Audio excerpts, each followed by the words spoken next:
আসসালামু আলাইকুম রহমতুল্লাহ। প্রিয় এইচএসসি অ্যান্ড আলিম পরীক্ষার্থী 2025, ইংরেজি নিয়ে যদি চিন্তায় থাকো, আশা করি ধারাবাহিকভাবে যে ক্লাসগুলো পেয়ে যাচ্ছ সেগুলো তোমার সমাধানের পথ হবে। যদি ক্লাসগুলো না করো, সত্যিই বলছি, পরীক্ষার আগের দিন আরও বেশি টেনশন শুরু হবে। সহজ কথায়, আগের যে ক্লাসগুলো দিয়েছি সেগুলো করতে থাকো এবং এখন থেকে বাকি সময়টা আমি যে ক্লাসগুলো দেবো সেগুলো দেখতে থাকো। আশা করছি পরীক্ষার আগেই চমৎকার আত্মবিশ্বাস তোমার ভেতরে তৈরি হয়ে যাবে। আজকে আমরা যে টপিকটা নিয়ে কথা বলবো, সাজেস্টিভ ক্লাস, সেটি হলো right form of verb. Most important selected রুলসগুলোকে আমি একত্রিত করেছি, সেগুলো তোমাদের দেখাবো। সবশেষে তোমরা পিডিএফগুলো পেয়ে যাবে। প্রথমে দেখব আমরা স্যাম্পল কোয়েশ্চেন, সেখান থেকে ধারণা নেব যে কী ধরনের প্রশ্ন হতে পারে, পরীক্ষায় কীভাবে আনসার করতে হয়। এরপরে সিলেক্টেড রুলস এবং সবশেষে প্র্যাকটিসের উপায়, কোথা থেকে কিভাবে প্র্যাকটিস করবে সেটা। তো চলো ফার্স্টে আমরা স্যাম্পল কোয়েশ্চেন দেখে নিই। এই হলো রাইট ফর্ম অফ ভার্বের স্যাম্পল কোয়েশ্চেন। এভাবেই একটা প্যাসেজ থাকবে এবং বলা থাকবে রিড দ্য টেক্সট, নিজের টেক্সটটি পড়ো, অ্যান্ড ফিল ইন দ্য গ্যাপগুলো পূরণ করো with correct form of verb as per subject and context. অর্থাৎ কনটেক্সট অনুযায়ী পুরো প্যাসেজের তাৎপর্য বুঝে, বাংলা বুঝে এবং সাবজেক্ট অনুযায়ী, অর্থাৎ কোন সাবজেক্ট কোন ভার্বকে সাপোর্ট করে। তো তোমাদের কাজ হচ্ছে পরীক্ষায় যখন এরকম একটা প্যাসেজ থাকবে, প্রথম থেকে শেষ পর্যন্ত পড়ে নেওয়া এবং আমার যে রুলসগুলো এখন আসবে সেইগুলো মাথায় রেখে পাশাপাশি আরও বাংলা মিনিং বুঝে সঠিক ভার্বটা বসানো। বেশিরভাগ শিক্ষার্থী রাইট ফর্ম অফ ভার্বস ভালো করতে পারে না, কারণ হলো তারা বাংলা মিনিংটা ভালো বোঝে না।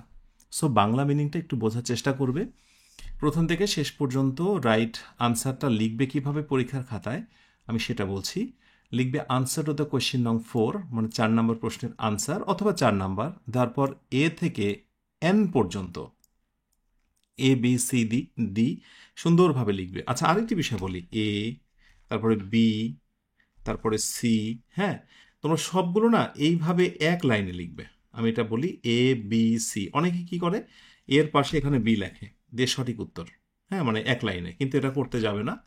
আমার প্রশ্ন হলো যে এর সঠিক উত্তর যেটা হবে তুমি সেটা লিখবে। সরি, একটু মিসিং হচ্ছে। আরে কি হচ্ছে? হ্যাঁ, এর সঠিক উত্তরটা তুমি লিখবে, বি এর সঠিক উত্তর লিখবে, সি এর সঠিক উত্তর লিখবে। এইভাবে তুমি টানা লিখে যাবে। এই পাশে 5টা, ডান পাশে 5টা, অথবা টানা এক লাইনেই 5টা বলছি, সরি, কয়টা, টোটাল 14টা। এই পাশে 7টা, ওই পাশে 7টা, অথবা টোটালি তোমার 14টা একসাথে। এটা লিখলে একজন পরীক্ষকের খাতা দেখতে সুবিধা হয়। এবং মজার কথা হচ্ছে, আজকের আয়োজনের মধ্যে দিয়ে শুধুমাত্র তুমি সাজেশন পাচ্ছ না, বিশ্বাসের একটা জায়গা পাচ্ছ না, পড়ার কি জিনিস সেটাই শুধু পাচ্ছ না, বরং how to right answer smartly in exam, সেই বিষয়টাও জানতে পারছো। অর্থাৎ পরীক্ষার খাতায় স্মার্ট ওয়েতে কীভাবে লেখা যায় সঠিক পন্থাটাও শিখতে পারছো। আচ্ছা, স্যাম্পল কোয়েশ্চেনের শেষে এবার আসবো সিলেক্টেড রুল, যেগুলো পড়তেই হবে।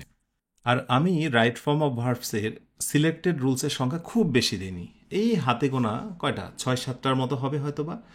এবং ঘুরে ফিরে দেখবে এই কয়টাই বারবার ব্যবহার হচ্ছে। অনেকে আমাকে এমন কথা বলে, তোমাদের মধ্যে অনেকে আছো যারা, যে স্যার সেন্টেন্স রুলসগুলো পারি, কিন্তু পরীক্ষায় যখন প্যাসেজ আসে আমি পারি না। এর গোপন রহস্য দুইটা, না পারার পেছনে গোপন রহস্য দুইটা আমি একটু ফাঁস করে দিই। নাম্বার 1 হলো, পরীক্ষায় যে রাইট ফর্ম অফ ভার্বসের প্যাসেজটা আসে সেটার পুরোপুরি বাংলাটা তুমি ক্লিয়ার হতে পারো না। আর নাম্বার 2 হলো, তুমি যেটা বলছো যে তুমি সব রুলস পারো, ভালো কথা, সেন্টেন্স পারো, কিন্তু প্যাসেজে যখন প্রয়োগ হয় ওইটা তুমি প্রপারলি ধরতে পারো না। হালকা হালকা ধরতে পারো, বাট প্রপারলি পারো না। এই বাংলা অর্থ এবং প্রপারলি রুলস বুঝতে না পারার কারণেই মূলত তুমি রাইট ফর্ম অফ ভার্বসে ভালো করতে পারো না। তো রুলসগুলো দেখে নাও, যেগুলো তোমাকে জানতে হবে। প্রথম নাম্বার রুলস, যে টেন্সের সাধারণ নিয়ম অনুসরণ করে ভার্বের পরিবর্তন, টেন্সের সাধারণ নিয়মগুলো। এর ভেতরে লক্ষ্য করলে দেখা যায় এই 4 ধরনের টেন্স প্রচুর পরিমাণে আসে: present indefinite, past indefinite, present perfect continuous. Example, আমি বিগত বছরে যে প্রশ্নগুলো এসেছিল সেখান থেকে একটু নিয়ে আসি। ইন দ্য লাস্ট অটাম, অর্থাৎ গত গ্রীষ্মকালের ছুটিতে আই গেট সাফিসিয়েন্ট টাইম। তো এইখানে গেটের পরিবর্তে রাইট উত্তর কি হবে জানো? রাইট উত্তর হবে গট। আচ্ছা, পাশে আমি একটু লিখে দিই, গট হবে। কেন বলো তো? কারণ এটা একটা টেন্সের ভিতরে চলে গেছে। লাস্ট, ইয়েস্টারডে বা অতীতের কোনো সময়ের কথা উল্লেখ থাকলে সেটা পাস্ট ইনডিফিনিট। এই রুলটা আসবেই আসবে। কেন যেন কোনো না কোনো বোর্ডে এবার আসবে, অপেক্ষা করছে, রেডি থেকো। কেমন? আচ্ছা, নাম্বার 2-তে আসো। They already show their performance in several matches. Already, recently, lately এগুলো থাকলে কোন টেন্স হয় যেন? ইয়েস, প্রেজেন্ট পারফেক্ট টেন্স হয়। সো অলরেডি আছে, প্রেজেন্ট পারফেক্ট টেন্স করো, তাহলে কি হবে বলো তো? They have shown, SHOWN, shown, right? তোমরা আমার সাথে প্র্যাকটিস করতে পারো। It also improve our power of digestion and blood circulation. অর্থাৎ এটা আমাদের হজম এবং রক্তের প্রবাহকে কি রাখে? উন্নত করে। ইট অলসো, এটা প্রেজেন্ট ইনডিফিনিট টেন্স, সিম্পলি কথা, এটা রাখে, চিরন্তন কথা। সো এখানে আমরা কি করব? ইমপ্রুভস করব। IMPROVS, improves. ওকে, এইভাবে টেন্সের সাদামাঠা ব্যবহার। যারা টেন্স জানো না, টেন্সের রুলগুলো একটু ভালো করে দেখো, এই স্ট্রাকচারটা দেখে নিও, ব্যাস সেখান থেকেই কমন পাবে। Rule 2, use of passive voice. এটা আমি বলবো যে রাইট ফর্ম অফ ভার্বসের ক্ষেত্রে মোর দ্যান 50% রুল শুধুমাত্র এখান থেকে আসে। কত পার্সেন্ট? 50%। আর অন্যান্য সকল রুল হচ্ছে 50%। এই রুলটা কতটা গুরুত্বপূর্ণ? অনেকে মনে করে যে অ্যামিজ আর থাকলেই ভার্বের সঙ্গে আইএনজি, ওয়াজ আর থাকলেই ভার্বের সঙ্গে আইএনজি, কিন্তু না। অ্যামিজ আর থাকলেও V3 হতে পারে ভার্বের পাস্ট পার্টিসিপল, ওয়াজ আর থাকলেও V3 হতে পারে। এগুলোকে বলা হয় প্যাসিভ ভয়েস। এটা মনে রাখতে হবে, অ্যামিজার V3 এটা প্রেজেন্ট ইনডিফিনিট টেন্স প্যাসিভ ভয়েসে, আর ওয়াজ আর থাকলে V3 এটা পাস্ট ইনডিফিনিট টেন্স প্যাসিভ ভয়েসে। খুবই পিকুলিয়ার একটা রুল। সো এই বাক্যটা দেখো কিভাবে ব্যবহার হচ্ছে। ইনফ্যাক্ট ক্রিকেট কল, এখন যেটা হয়, ধরো বলা হচ্ছে যে কল, কলস অথবা ইজ কলিং। আমি একটা অপশন করে দিলাম তোমাদের জন্য যে ইনফ্যাক্ট ক্রিকেট কল হবে নাকি কলস হবে নাকি ইজ কলিং হবে, কোনটা হবে বলো তো? তোমরা অনেকে ট্রাই করছো, ভেরি গুড। যারা ট্রাই করোনি একটু থামিয়ে, ভিডিওটা থামিয়েও ট্রাই করতে পারো। প্রত্যেকেরটা ভুল হয়েছে, অর্থাৎ এখানে কোনো সঠিক আনসার নেই। কলও হবে না, কলসও হবে না, ইজ কলিংও হবে না। রাইট উত্তর হবে ইজ কল্ড, অর্থাৎ ডাকা হয়, প্যাসিভ ভয়েস। এই যে ইজ আসলো, মূল ভার্বের আমি পাস্ট পার্টিসিপল করে দিলাম। ওকে, এটা প্রেজেন্ট টেন্স। কিভাবে? প্রকৃতপক্ষে ক্রিকেটকে ডাকা হয় দ্য জেন্টলম্যানস গেম, ভদ্র মানুষের খেলা হিসেবে ডাকা হয় অন্যের দ্বারা। এটাই তোমাকে বুঝতে হবে।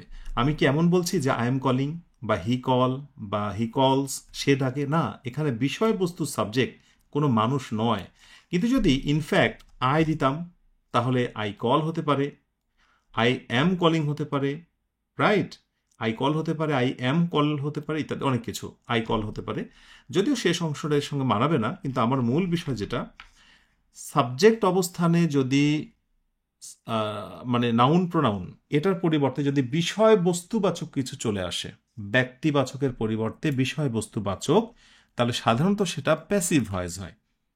এই রুলটা খুব খুব ইম্পর্টেন্ট। প্র্যাকটিসেও তোমরা অনেক দেখতে পাবে, আমি জাস্ট দেখিয়ে দিলাম যাতে করে সেখানে দেখে চমকে না যাও, ঠিক আছে? আচ্ছা, এরপর নাম্বার 3-তে আসো। Number 3, use of modal verb. হ্যাঁ, মডেল ভার্বের ব্যবহার দিয়ে প্রচুর পরিমাণে আসে। মডেল ভার্বের ব্যবহার দিয়ে প্রচুর পরিমাণে আসে। সো মডেল ভার্বের ব্যবহারে যেটি বলা হচ্ছে যে মডেল ভার্ব থাকলে সাধারণত ভার্বের বেস ফর্ম হয়। এটা আমরা মোটামুটি একবার ছোটবেলা থেকে জানি। এগুলোকে বলা হয় অ্যাক্টিভ ভয়েস। এটা একটু মনে রেখো তোমরা, অ্যাক্টিভ ভয়েস। কিন্তু কোনো কোনো সময় এই মডেলের পরে একটা বি বসতে পারে। আমি একটু পাশে লিখে দিই, মডেল ভার্ব প্লাস হচ্ছে একটা বি যদি হয়ে যায়, পরে কিন্তু V3 হয়ে যেতে পারে। এই রুলটা পাশাপাশি মনে রেখো। যদি হয়, এটার নাম হলো প্যাসিভ ভয়েস। আমি দেখাচ্ছি তোমাদের, এটার নাম হলো প্যাসিভ ভয়েস। কিভাবে একটু দেখি। যখন বলা হচ্ছে অল অফ আস, আমাদের সবাইকে, adore the great man of the world, পৃথিবীর বিখ্যাত মানুষদের অ্যাডর বা শ্রদ্ধা করা উচিত। তো উচিত অর্থে আমি কি দেবো বলো তো? আমি একটা শুড নেব, আমি একটা মডেল ভার্ব নেব, শুড নিলাম অর্থ অনুযায়ী উচিত, আর মডেল ভার্বের ডিমান্ড হচ্ছে এরপরে ভার্বে বেস ফর্ম। সো আমি বলবো অ্যাডোর, অর্থাৎ যা আছে তাই। ওকে, ডান। কিন্তু এই সেম বাক্যটা যদি এরকম বলতাম, the great man of the world, the great man of the world filling in the gap, এরপরে হচ্ছে অ্যাডোর। অ্যাডোর কোনো কোনো সময় থাকতে পারে by all of us, by থাকতে পারে নাও পারে। এবার বলো তো রাইট উত্তর কি হবে? The great man of the world, পৃথিবীর বিখ্যাত মানুষগুলো শ্রদ্ধা পাওয়া উচিত। সো এখানে আমাকে একটা শুড নিতে হবে, অন্যের দ্বারা উচিত। কোনো কিছু কারোর দ্বারা সম্পূর্ণ হলে সেটা প্যাসিভ ভয়েস। শুডের পরে একটা বি, এই যে নিয়মটায় চলে এসেছে, শুডের পরে বি আর মূল ভার্বে পাস্ট পার্টিসিপল অ্যাডোর। আমি জানি অনেকে হতাশ হতে পারো এটা দেখে, যে বুঝতে পারছি না, কঠিন লাগলো। লাগুক, সমস্যা নেই। শুধু এটুকু তো জেনেছ যে মডালে পরে কখনো কখনো বেস ফর্ম হয়, মডালে পরে বি দিয়ে ভার্বে পাস্ট পার্টিসিপল হয়, এইটুকু তো জেনেছ। সাথে এটাও জেনে রাখো, যদি মডালে পরে ভার্বে বেস ফর্ম হয় এটাকে বলা হয় অ্যাক্টিভ ভয়েস, এইটা। আর যদি মডালে পর কখনো বি আসে, রাইট, এটার নাম হলো প্যাসিভ ভয়েস। এইটুক তো জেনেছ, মনে রেখো। এভাবে একটু একটু করে জানার মাধ্যমেই কিন্তু পূর্ণতা আসে। হঠাৎ করেই তোমাকে সব শিখতে হবে, সব বুঝে যাবে, কে বলেছে? আর এটা কবে কার জন্য সম্ভব হয়েছে? আসলে না, আমরা যে হতাশ হই, হতাশ হওয়ার পেছনে কিন্তু এই একটাই কারণ, শয়তান আমাদেরকে প্রচণ্ড ধোঁকা দেয়। যখনই কিছু বুঝে উঠতে পারো না, একটু না বুঝলেই শয়তান বলে, এই তুই তো বুঝলি না, তুই কেন এই ক্লাসটা করবি, তুই কেন আর এখানে চেষ্টা করবি, সর এখান থেকে, সরে যা, তোকে স্টপ দিতে হবে। আর এ কারণেই আমরা যে কোনো কিছু শুরু করার পর মাঝ পথে থেমে যাই। তোমাদেরকে রিকোয়েস্ট থাকবে, 5 ঘন্টার এই ক্লাস কোনো একটা মুহূর্ত, একটি সেকেন্ডের জন্য স্কিপ করবে না। প্রতিটা মুহূর্তকে গুরুত্ব দেবে। যে যে জায়গায় বুঝলে না বলে মনে হলো, স্যার কি বললেন বুঝতে পারলাম না, ওই জায়গায় সময়টা নোট করে নাও। আবার রিভিশনের সময় ওই জায়গাটা বেশি করে ফোকাস দাও। অনলাইনের এই সময়, এটাই তো সুযোগ, কাজে লাগাও। আচ্ছা, রুল 4-এ আসি আমরা। রিলেটিভ প্রোনাউন, হু, হুইচ এবং দ্যাট। আমরা জানি রিলেটিভ প্রোনাউন এরা। তো রিলেটিভ প্রোনাউনের কথা হচ্ছে যে এর পূর্ববর্তী যে নাউন বা প্রোনাউন বা যে ফ্রেজ থাকে সেটা অনুযায়ী কিন্তু ভার বসে। আমরা এত রুলে না, যে আমরা যদি একটা এক্সাম্পল দেখি, আমার মনে হয় ব্যাপারটা বোঝাতে সবচেয়ে সহজ হবে। কেমন? আমি এই এক্সাম্পলেও যাব না, আমি এটা বলবো যে ইট ইজ আই, খেয়াল করো, হু ডট ডট রেসপন্সিবল, এ একটা বাক্য। আরেকটা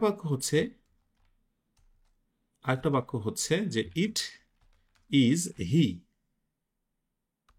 হু filling in the gap, responsible. এখন আমাকে বলো যে এই ফিল ইন দ্য গ্যাপে যে আমরা ভার বসাবো। আচ্ছা, আমি একটাতে নিলাম হচ্ছে এম, একটাতে নিলাম ইজ, আরেকটাতে নিলাম হচ্ছে ইজ, আরেকটাতে নিলাম হচ্ছে আর।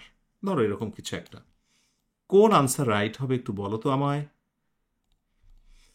Right, it is I. খেয়াল করো, হু আছে, এগুলো থাকবে। এই হু এর পূর্বে যেটা আছে সেটা অনুযায়ী verb. It is I who am. Who এর পরে ইজ শুনতে ভালো লাগছে, কিন্তু রুলে বলা হলো যে রিলেটিভ প্রোনাউনের পূর্বের প্রোনাউন অনুযায়ী ভার্ব হবে। So it is I who am responsible. So right তো কি হবে? Am responsible. বুঝতে পারছো? এই কথাটি বলা হচ্ছে যে রিলেটিভ প্রোনাউনের পূর্বের অ্যান্টিসিডেন্ট অনুযায়ী, পূর্বের সাবজেক্ট অনুযায়ী, পূর্বের নাউন ফ্রেজ নাউন প্রোনাউন অনুযায়ী মূলত ভার্ব বসে। ইট ইজ হি, এবার দেখো হি আছে, তাহলে হি এর পর কি বসে? ইজ বসে। সো রিলেটিভ প্রোনাউন যদি কোথাও থাকে, তারপরে ভার্ব কি সিঙ্গুলার হবে নাকি প্লুরাল হবে তা নির্ভর করবে রিলেটিভ প্রোনাউনের পূর্বের সাবজেক্টের ওপরে। তাহলে পিপুল হু অ্যাপিয়ার, যা আছে তাই। কিন্তু যদি বলতাম পিপুলের পরিবর্তে দ্য ম্যান, তাহলে এটা সিঙ্গুলার, একটা মানুষকে বোঝাচ্ছে, সেই মানুষটি, তখন অ্যাপিয়ার না হয়ে কি হয়ে যেত বলতো? অ্যাপিয়ার্স হয়ে যেত, অ্যাপিয়ার্স হয়ে যেত। ক্লিয়ার? এই কথাটি বলা হচ্ছে বাবা, কঠিন করে নিও না। Okay, people who appear most often and most gloriously in the pages of history, appear. Okay, আমি আমার সঙ্গে সঙ্গে তোমরা নিজেরাও চেষ্টা করতে পারো। নাম্বার 5, খুব খুব ইম্পর্টেন্ট। আমি ওই যে বললাম প্যাসিভ ভয়েসের রুলটা 50% ইম্পর্টেন্ট, এরপর আমি বলবো যে আরেকটা রুল কমপক্ষে 20% ইম্পর্টেন্ট। মানে একবারে আমি পার্সেন্ট দিচ্ছি বলে এটা আবার হাস্যকর কিছু ভেবো না। আমার অভিজ্ঞতা থেকে তোমাদেরকে এটা গুরুত্ব বোঝানোর চেষ্টা করছি যে এই রুলটা কতটা গুরুত্বপূর্ণ।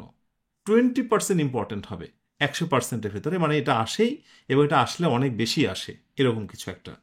সো কোঅর্ডিনেট কনজাংশন তিনটা মনে রেখো, অ্যান্ড, বাট, অর। কয়টা? তিনটা, অ্যান্ড, বাট, অর।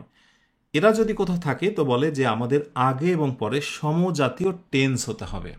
আমার সাথে সাথে আবার বলো, এই শব্দগুলো যদি কোথাও থাকে তাহলে আগে পরে, অর্থাৎ দুই পাশে দুইটা বাক্য থাকবে, অ্যান্ড। এই পাশে একটা বাক্য, এই পাশে একটা বাক্য। এই পাশে বাক্য দেখে মনে হচ্ছে না, আসলে এখানে একটা হি লুকানো আছে। আমি এভাবে দিই, হি সেট হিম ফ্রি। এই পাশে একটা বাক্য, এই পাশে একটা বাক্য, দুই পাশে সমজাতীয় টেন্স হবে। তো দেখো তো, সেট এটা কোন টেন্স? ইয়েস, এটা পাস্ট টেন্স। এটা যদি প্রেজেন্ট হতো তাহলে সেটস হতো, এস হতো, থার্ড পারসন হি থাকার কারণে। তো যেহেতু এটা সেট আছে, আর যারা জানি না একটু জেনে রাখবো, সেটের প্রেজেন্ট, পাস্ট এবং পাস্ট পার্টিসিপল তিনটাই এক। হি সেট হিম ফ্রি, সে তাকে মুক্ত করে দিয়েছিল। এই পাশটা যেহেতু পাস্ট টেন্স, অ্যান্ডের এই পাশটাও হবে, পাঁচটা হবে পাস্ট টেন্স, তাহলে এখানে গিভ থেকে কি হবে বলো তো? গেভ। এটি হলো মূল কথা, যে অ্যান, বাট, অর এর যে কোনো একটি থাকলে দুই পাশের টেন্স হবে সমজাতীয়। ইংরেজিতে একটা লেসন আছে, ভর্তি পরীক্ষা অ্যাডমিশন, এটা প্রচুর আসে, আর নাম কি জানো?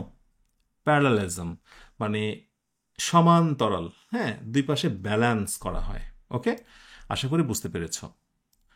6 নম্বর আলোচনা শুরু করার পূর্বে আমি তোমাদেরকে একটা কথা বলতে চাই। এই ক্লাসটা তোমরা এমন অনেকেই করছো যারা ভর্তি পরীক্ষা কি জিনিস জানো না।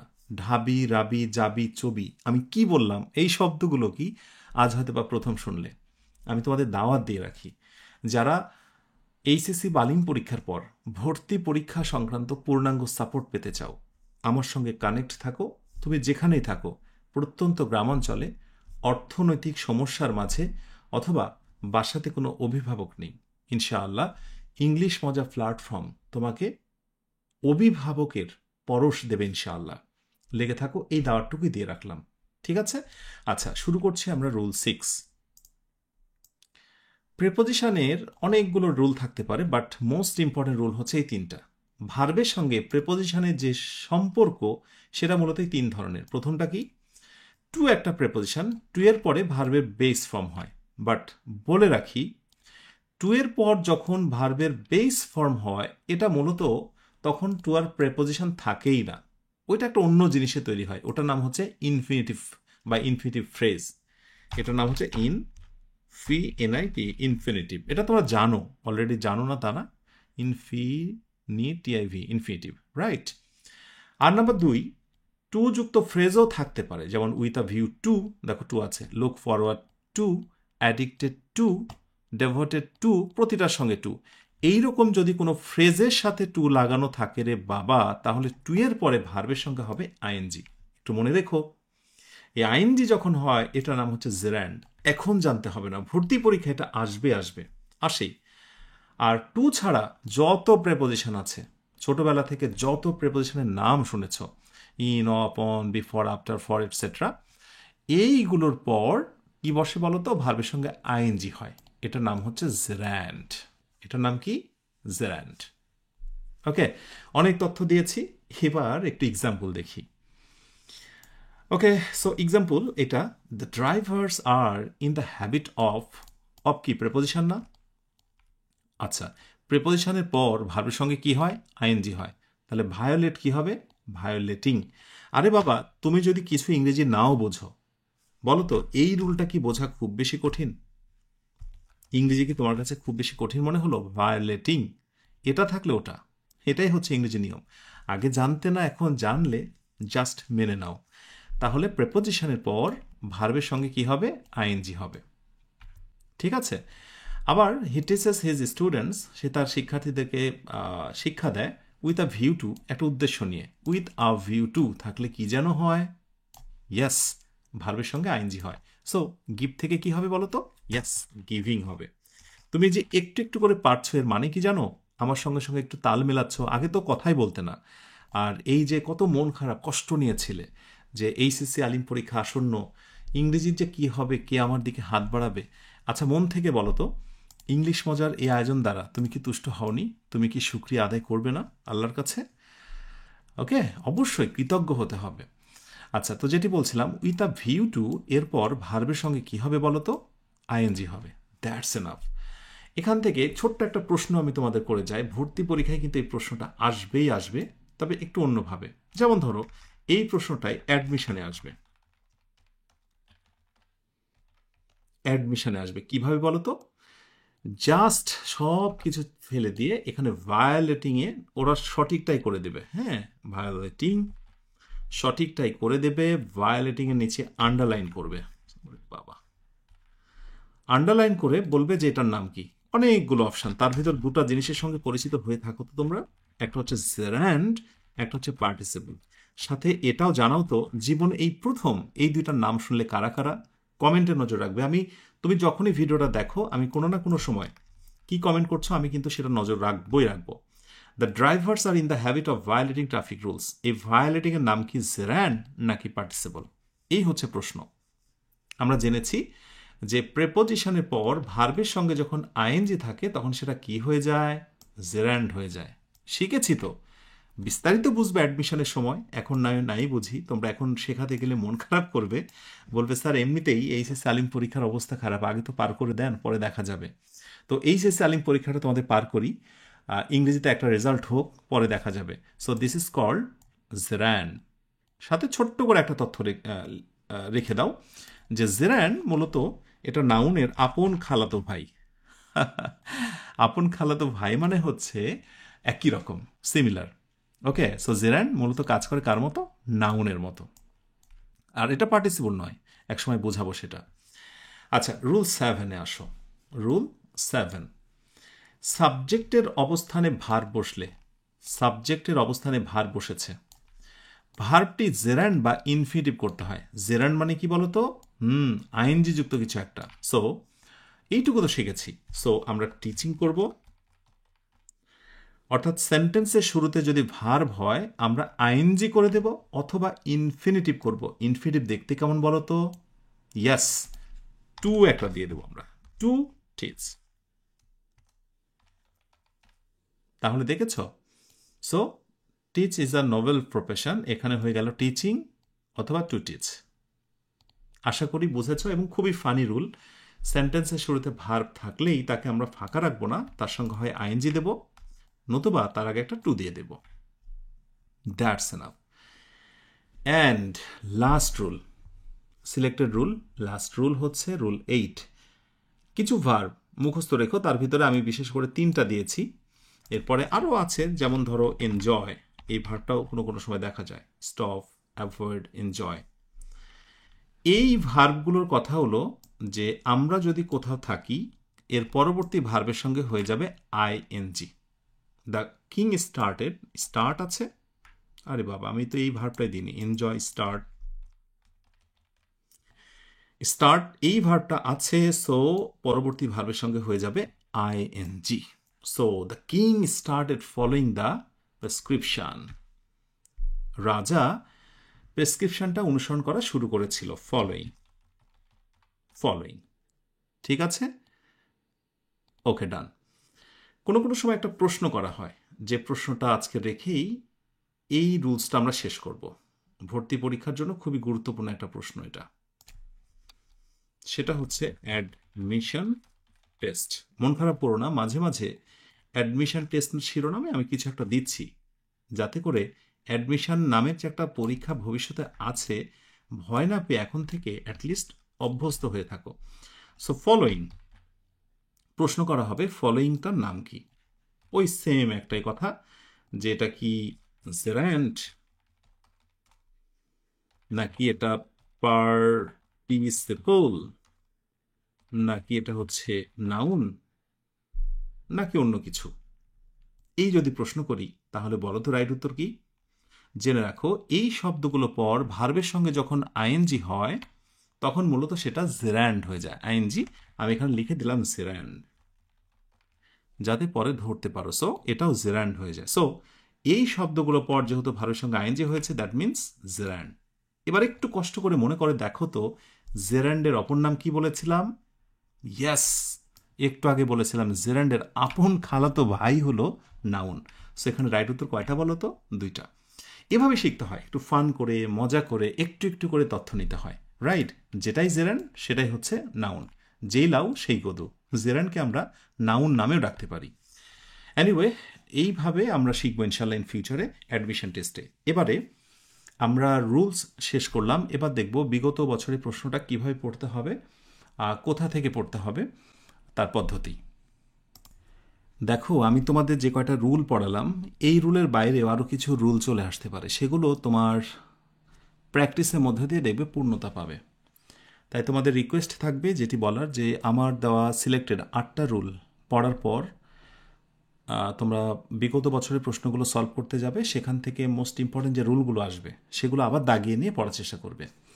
ঢাকা বোর্ড 2024-এর প্রশ্ন, 2024-এর প্রশ্ন, once upon a time there dot dot a king. বলো তো এখানে রাইট উত্তর কী হবে? Yes, there was a king. ওয়াজ কেন হলো? ওয়ান্স আপন আ টাইম, এক সময়, কোনো এক সময়। সো আমরা এখানে কী নেব বলো তো? আমরা এখানে ওয়াজ নেব, আমরা এখানে ওয়াজ নেব, ঠিক আছে? পরীক্ষায় আমরা কি করব বলো তো? লেখার নিয়ম কি? এ বি সি এইভাবে এন পর্যন্ত সবগুলো নাম্বার দিয়ে এর উত্তর হচ্ছে ওয়াজ, বি এর উত্তর হচ্ছে এটা, সি এর উত্তর এটা, এভাবে লিখবো শুধু এ বি সি, পুরো প্যাসেজ লিখবো না। আচ্ছা, a king who was very fond of no, কি হবে বলো তো? আমাদের রুল কিন্তু কমন পড়ে গেছে। ইয়েস, প্রেপোজিশনের পর ভার্বের সঙ্গে আইএনজি। আইএনজি খেয়াল করে দেখেছো অলরেডি, কিন্তু যারা রুল বুঝেছো কমন আসা শুরু হয়েছে। একজন বিখ্যাত জ্যোতির্বিদ স্টপ অ্যাট হিজ ক্যাপিটাল, তার মৃত্যুদণ্ড বন্ধ করে দিয়েছিল। হুম, সরি, এটা আমি ক্যাপিটাল মানে অন্য অর্থ বলেছিলাম, সরি। আ ফেমাস অ্যাস্ট্রোলজার, একজন বিখ্যাত জ্যোতির্বিদ কি করলেন? Stop at his capital on his way to home, অর্থাৎ এক বিখ্যাত জ্যোতি বাড়ি ফেরার পথে তার রাজধানীতে তাকে থামালেন। ওকে, আর থামানোর পরে তাকে নানাবিধ প্রশ্ন শুরু করলেন। যেহেতু এটা পাস্ট টেন্সের ঘটনা, অতএব যত ভার্ব আছে সবগুলো কিন্তু পাস্ট টেন্স হয়ে যাবে। সো এই যে মজার জিনিস, এটা জানতে হবে তোমাকে। ওকে, এখানে দেখো টু এর পরে ভার্বে কিন্তু বেস ফর্ম, একটু আগে বলেছি টু প্লাস ভার্বের বেস ফর্ম, বুঝতে পেরেছো? ব্যাস, এভাবে বুঝে বুঝে রুলস বুঝে প্র্যাকটিস করবে। যেটা বুঝতে পারবে না সেই জায়গাটা একটু আন্ডারলাইন করবে এবং বোঝার চেষ্টা করবে যে এখানে কী কারণে হলো। আর বাংলা যেহেতু সমস্যা, সো আমি বাংলা তো দিয়েছি, আমি জানি না তোমার কাছে যে বইটা আছে সেখানে বাংলা আছে কিনা। আর আমার এই বইটা সাথে থাকলে তো খুব ভালো, আর এখন চাইলেও পাবে না, সরি টু সে, যে অনেক দেরি হয়ে গেছে। কাছে থাকা বই থেকে প্র্যাকটিস করো, কোন আনসার কেন হয়েছে তার ব্যাখ্যাও কিন্তু এখানে দেওয়া ছিল। ব্যাস, তাহলে এখন কাজ হচ্ছে শেষে কিছু কথা শোনা। কথা হচ্ছে এটাই যে এইচএসসি অ্যান্ড আলিম পরীক্ষা চমৎকারভাবে দিয়ে নাও, এবং পরীক্ষা দেওয়ার পর ইংলিশ মজে ইউটিউব চ্যানেল এবং ফেসবুক পেজে নজর রাখো। তুমি যদি মানবিক বিভাগ বা বিভাগ পরিবর্তন করে ভার্সিটি ভর্তি পরীক্ষা দিতে চাও, আর তোমার প্রস্তুতি যদি হয় বাংলা, ইংরেজি, সাধারণ জ্ঞান, তাহলে নিশ্চিত থাকো ইংলিশ মজা থেকে চমৎকার একটা প্রিপারেশন পাবে। নজর রেখো, চমৎকার তোমাদের অফার আসবে, ভর্তি হয়ে যেও ইনশাআল্লাহ, চান্স নিয়ে এখান থেকে ফিরবে। সবার জন্য শুভকামনা রইল। আসসালামু আলাইকুম ওয়া রাহমাতুল্লাহ।